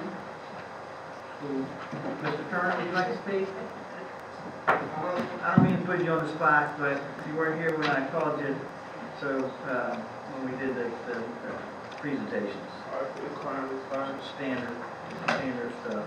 Yes, sir. I believe there were some questions that some council members wanted me to answer. And I believe I was preparing to present that information at the work session. Is that okay with you? No. The, The per pupil expenditure piece, I believe there was a question about a state report that was inaccurate, and you wanted me to share some information about that. And I don't have a problem coming back to the work session, or if you want me to answer it now, I can do that. It's just totally up to you. whatever. Work Let's do it session? at the work session. That's fine, perfectly fine. Yes. Because It's okay. I give more background. Okay, yeah, I can do that then. Not a problem. Thank you. Okay, and just so you know, we had the conversation about admins. I reached out to the rep that the school board met with. Hopefully she'll shoot me an email or a text message sometime tomorrow. And maybe we can set something up with Gladys and see what takes place. Okay? Very good. And get Gladys' rep too, and I hope they're the same person, but just in case they're not. Yeah. I would think that, but we met with the president of the organization, of that company. He came down and did the presentation, so we just need to figure out who she's talking to versus who we're talking to and put them in the same conversation. Okay? All right. Thank you.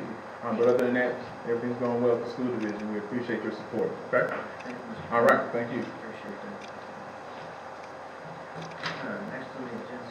Yeah, go ahead. It's public hearing resolution number 20-19.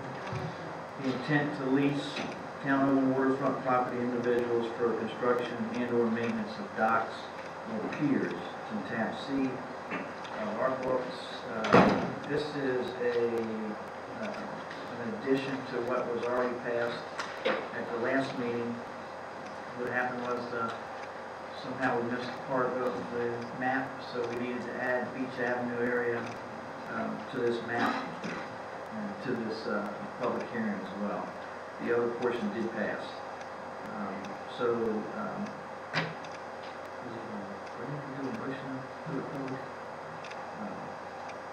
the public hearing is open. And okay. Public hearing. Okay. Nobody signed up.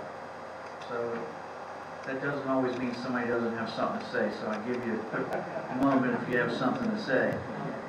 To be fair, this is only, this is, yeah, this is for the pier leasing stuff that we did last month for the rest of the beach. This is from Beach Avenue from 4th to 12th Street, a small section that was not included in the initial drawing. We want to make sure we cover all the bases with it. So, yes. Good evening, my name is Jeff Eisensmith. I just want to say thank you. I'm in favor. I live on 6th and Beach, and look forward to the opportunity to get a permit submitted. Perfect. Thank you, Jeff. Thank you, sir. Okay, with that, we'll close the public hearing. And, we'll open the council. So there's a motion. So moved. Is there a second? Second. Is the council discussion? The only point I think I would make on that is, and Rod, you can chime in on this. That is, 20, 25 feet high, the road is above the beach over there. And so it's a totally different animal as compared to the piers down on Irving Avenue, which is just a couple feet differential. And I don't know if we maybe need to get VDOT to tell us what their minimum criteria for erosion control along that is going to be, to let potential users know what they may be required to do along there because of the height. Right, yeah, because we literally are about 5 feet off the right of way to the top of the bank. In some cases. So it might be worth more. Okay, my recommendation would be to push forward with this. I agree. Move forward with this, and then Rob reach out to VDOT, not slow this machine down. No, absolutely, special situation. Yes, in the special situations that we know that some of them are playing. I guess my point is, I just want the public to know that there is different potential up there as compared to down on Urban Avenue, Right. for field approaches.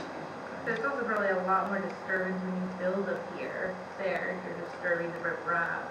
You know, so there's a responsibility level that is higher on that side as well. And there'll be more expense to build piers too. You know, Right. VDOT gave us requirements over the years for the shallow ripraps down on Urban, but I don't know that we necessarily have ever gotten them for their steep banks up there, because it doesn't really contain them. It's not the same end. So, but no, I agree with you, we need to go ahead with it. Mr. Mayor, call the vote. Okay. Discussion's complete. Mr. Alger? Aye. Mr. I? Aye. Mr. Lehman? Aye. Mr. Serby? Aye. Ms. Schick? Um, Aye.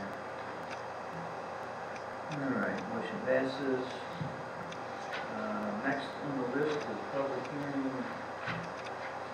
21-19, intent to sell certain town-owned property in tab D of our books.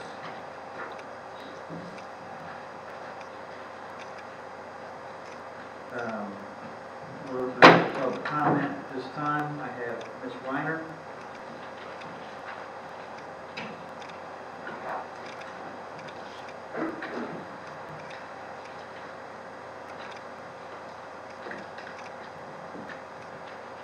Thank you for affording me an opportunity to speak on behalf of downtown Colonial Beach, the community's Virginia Main Street affiliate, on the issue of town-owned properties for sale. I believe that we share with other community members the desire for a downtown that is attractive, vibrant, and prosperous, that reflects the town's heritage and sustains its small-town character, that is inclusive and fosters community life, that promotes tourism and economic development, incorporates nature and green design, and that works to the benefit of the entire community. Downtown Colonial Beach believes that Virginia Main Street's small-scale development approach, described by Councilwoman Robin Schick at the last work session, I believe, represents the best course of action to accomplish this when the properties downtown are sold. Secondly, since the town has been deemed eligible, we would like to see state and federal certification of our historic district be part and parcel of the process, to provide an additional incentive to developers to restore our historic properties and operate businesses within them. Overall, we would like to see property sold for maximum value, not just immediate gain. To facilitate this, as your Virginia Main Street affiliate, Downtown Colonial Beach is willing to develop the work plan and collaborate with others to raise the funds needed to complete the historic district certification process. And I think that we'd like to explore hitting up other people or other entities than the generous citizens that are always contributing. I think there's a possibility that developers, contractors, real estate agents, bankers might be a source of funds that is needed to complete the process. We would like to be involved and engage others in developing a vision of what we want to see included in the RFPs for the development proposals to achieve the type of downtown we want and to review drafts in advance of their release. And finally, since a rise in property values inevitably accompanies the type of revitalization the Main Street programs stimulate, we also are committed to the shared prosperity component of the Main Street America mission, to see that our schools are fully supported, which does benefit from improved property values, and to find means to secure affordable rental units the housing of long-term, full-time residents, employee housing, and housing that enables seniors to live out their lives with dignity and security. We are at a pivotal point with the sale of these properties, but the conditions are also ripe for moving forward in a positive direction. We have a mayor and council with the collective expertise needed to make well-founded decisions. We believe we have excellent town staff, solid financial management, and are seeing town operations carried out in an efficient and effective manner. We have a Virginia Main Street affiliate in downtown Colonial Beach that is grant eligible to bring in outside funds that can augment developer and town investment. I must say, from the visit to Hopewell yesterday, I was astounded at the number of grants they had and their size. And we have an organized, collaborating, nonprofit NGO sector that can provide the input of the affected population and the partnerships so many grants require. Downtown Colonial Beach, as an established Virginia Main Street affiliate, can introduce investment into town that would go untapped if the focus is simply on short-term sales. As evidenced by the banners hanging on Colonial Avenue and the success of the Osprey Festival, along with several other smaller projects, we have a track record of successfully marshaling the energy and resources of businesses, residents, and nonprofit organizations for the benefit of the town. We would like to meet with you to discuss how we can work together to make our downtown the best that it can be. Thank you. Thank you very much. You can read that part again about the council and the mayor and all. Actually, just post it in social media. Thank you very much. Jim Bond, I don't know, did you want to speak on this? Okay. Pete Barney? Thank you, Mr. Mayor. I choose not to speak at this time. Okay. All right, with that, we'll close the, did anyone else want to speak on that? Eric? It's open again. I just want to say that I'm so glad that the council is taking this direction. It's been a long time coming, and it'll really help us realtors to know that these properties are going to be on the market in a clear, efficient way so that we can begin to sell them. So I just want to thank you. Thank you. With that, we'll close the public hearing. There's a motion, is there a motion to approve resolution 21-19? Any other council discussion? I had a discussion, I proposed to amend it to not include parcel 15 of 1, 2, 3, 4, 5, the last paragraph of all that certain tracts or parcels of land with or without structures identified as 382-2-82-15. 15 is the beach shop. We did, but this was how it was formally advertised, so the only way to amend it is in the meeting. So, Second one. Okay, so there's a motion and a second. just strike the number 15. Strike number 15. Kathy, do you have the language for that? I had strike, I have, yes. Okay. Approve the amendment? Yeah, right. Just strike it. You want to read that, the amended action?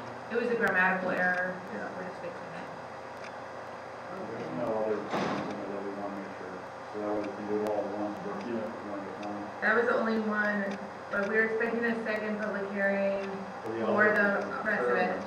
Yeah, We just didn't have this in this one because we had already put this we had out. already And so advertised it. we got, like we did with the piers again, we have to just do the second part Yep.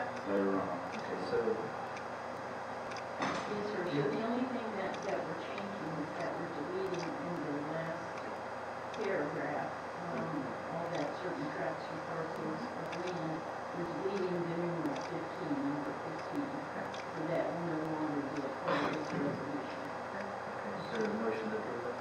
So Amendment, Is so, there a motion to amend?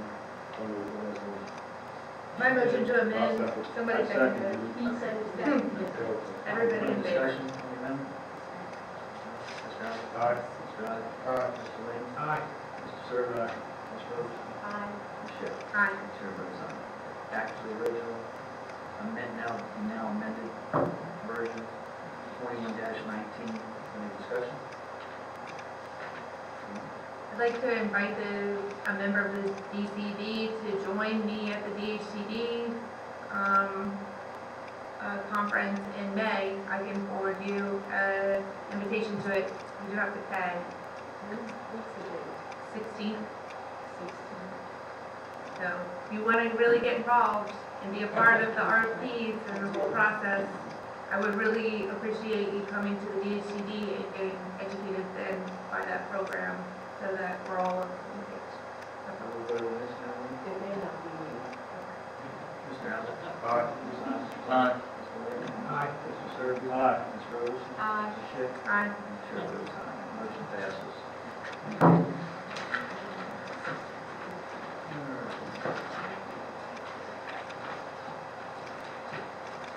Okay, next is Resolution 22-19, intent to hold a public hearing to amend Town Code Article 3, Section 13.1-401. Basically what this is to allow a little more flexibility in the ordinance on food trucks.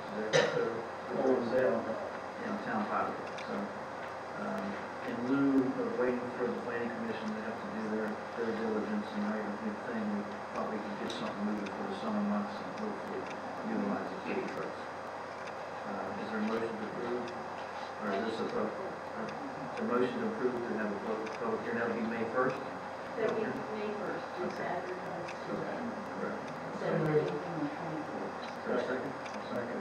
Mr. Allen? Aye. Mr. Allen? Aye. Mr. Lane? Aye. Mr. Serby? Aye. Ms. Roberson? Aye. Ms. Schick? Aye. Chair votes aye. Thank you. Just want to clarify, this is all in red as if we're rewriting this whole thing. That's not the case. There are only a few words that changed in this. There's a few pages back that shows the. It does. Ah, okay. Fine. Sorry. Got it. I just saw the I flag. couldn't get it to. Sorry. Nope, that's all I I wanted to do. had the same spot. Okay. I didn't want to scare anybody, but it was, okay. All right. With that, we'll go to item 12, citizen input. Mr. Vaughn?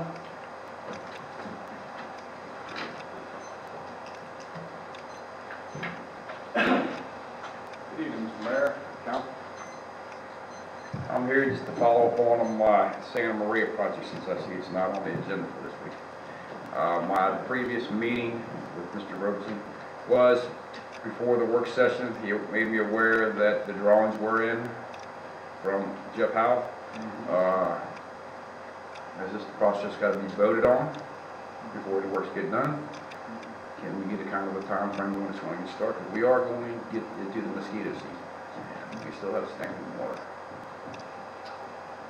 I know we're waiting on the attorney to get back to draw up paperwork for any easements that's required. I totally understand. I did have a question. Looking at the drawings, it says, the 10-foot easement, it says the fence can't be in the easement. We didn't know that. Yes, I've already talked to my neighbor. Just wanna They're make well, sure they're you- well aware. They know they have to move their shed because the shed's Right. not in the It can't code go compliant back anyway. in Right. the easement, that's- Right, no, it's got to stay out of the easement, correct. I guess the first question is, when can the shed and fence be moved? I can start, we're having to start working on that like now, because I've already done my part on my side Okay. and all that as far as that goes. The issue is the tree run. And we can't do the tree. There's a 48-inch diameter of trees. Mr. Vaughn, I do have your schematic after the meeting on February 15th.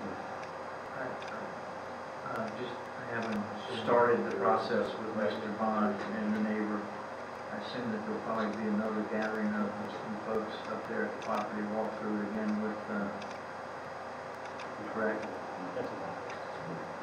Yeah, the next step in the process is to obtain the easement. Yeah. Now, that can be done simultaneously with the fence removal and shed removal for expeditious purposes. I'll do my due diligence to go ahead and have all that moved prior Hopefully there's no hiccups.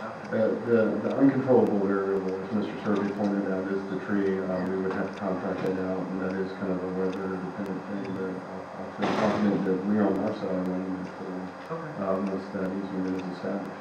Making some progress. I guess we could do probably Any 2/3. questions from Mr. Bowles? Thank you, Tim. All right, thank you. Motion to go into closed meeting for any reason? Mr. Mayor, just before we adjourn, when you folks were up doing your reports tonight, I had to get up a couple times and take a couple emergency calls for work, and if you were up speaking, I want to apologize to you, I was trying to be rude, but these calls, so. I hope everything's all right. Okay, And I'll make a motion to adjourn. awesome. Is there a second? Second, sir. All in favor? Aye.